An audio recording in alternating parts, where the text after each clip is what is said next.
Dr. A.p.j.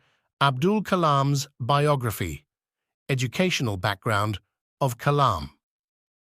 Although Kalam had average grades in school, he was very hardworking and had an immense desire to learn. He spent a lot of time studying and had developed a particular interest in mathematics. Kalam left Schwartz Higher Secondary School after completing his early education and went to St. Joseph's College, Tiruchirappalli. From St. Joseph's College, he graduated in physics in 1954. He moved to Madras in 1955 to study aerospace engineering at Madras Institute of Technology. Dr. A.p.j. Abdul Kalam's biography. Kalam as a scientist.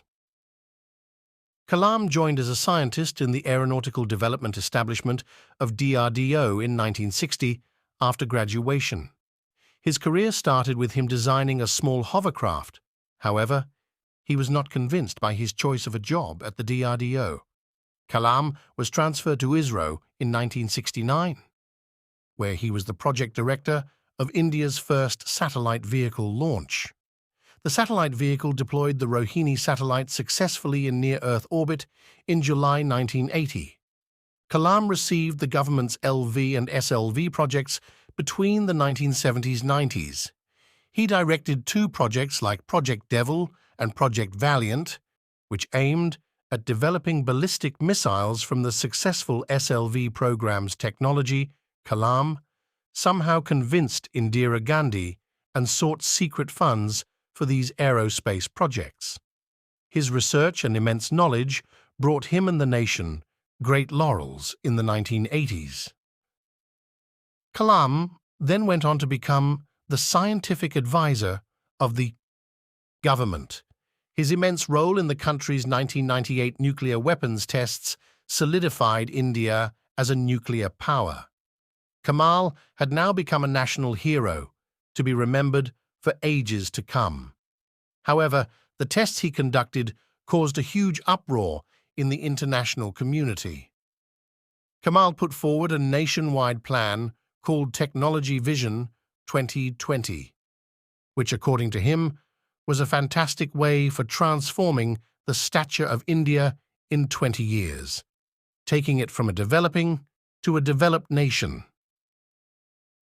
The plan envisioned the progress of the nation by adopting advanced technology, expanding healthcare facilities, and emphasizing the education of the masses. Dr. A.p.j. Abdul Kalam's biography. Kalam is the 11th President of India. Sir Kalam was entitled to be the 11th President of India. His term period of 25th of July 2002 to 25th of July 2007 was achieved by winning a presidential election in 2002 with a massive margin of votes. National Democratic Alliances nominated him to be president, and it was supported by Samajwadi Party and National Congress Party. He was lovingly called as People's President, as he had done uncountable works for the welfare of the people and through the entire country.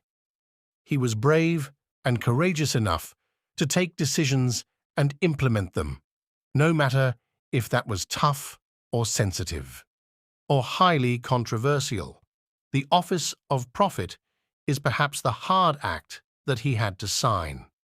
The office of prophet, according to the English Act of Settlement in 1701, explains that no single individual who has a professional set up under the royal family, who has some kind of provision with, or who is taking a pension from the prince, has the right to work for the House of Commons.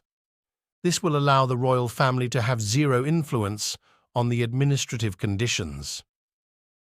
He had also become one of the most talked about president's rule in 2005 for imposing the president's rule in Bihar. Kalam expressed his wish to take up the position one more time, but then later changed his mind. After taking farewell from the office, he shifted and commenced his career as a visiting professor at the Indian Institute of Management in Shillong. He served as an aerospace engineering professor at Anna University, Tamil Nadu. He also lit up educational institutions like the Indian Institute of IN, Bangalore with his presence and knowledge. Sir Kalam served as Chancellor, Indian Institute of Space Science and Technology, Thiruvananthapuram. In 2012, he introduced a program called What Can I Give?, focusing on the theme of eradicating corruption from the country.